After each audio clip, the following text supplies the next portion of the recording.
Clutching at straws, grasping for hope. Hello, everyone. Welcome back to our channel, where we dive deep into the fascinating world of English language and expressions. Today, we're exploring a very interesting phrase, clutching at straws.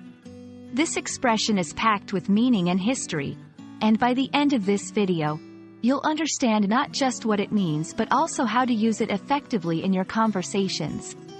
So, let's get started.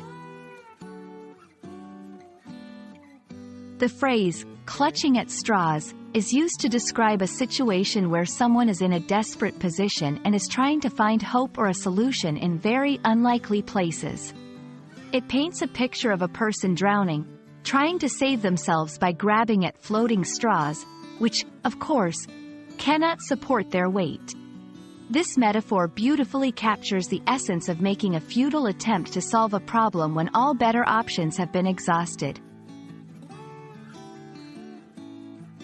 The origin of clutching at straws can be traced back to the 16th century, originating from a longer proverb observed in Thomas More's work, implying the desperation of drowning men who would try to save themselves by grabbing any small thing within their reach, even something as insubstantial as a straw.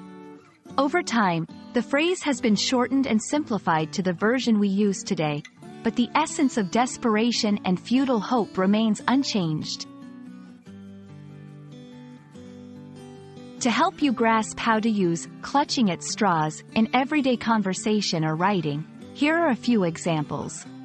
After losing his job and failing to find a new one for months, John was clutching at straws by buying lottery tickets in the hope of winning big.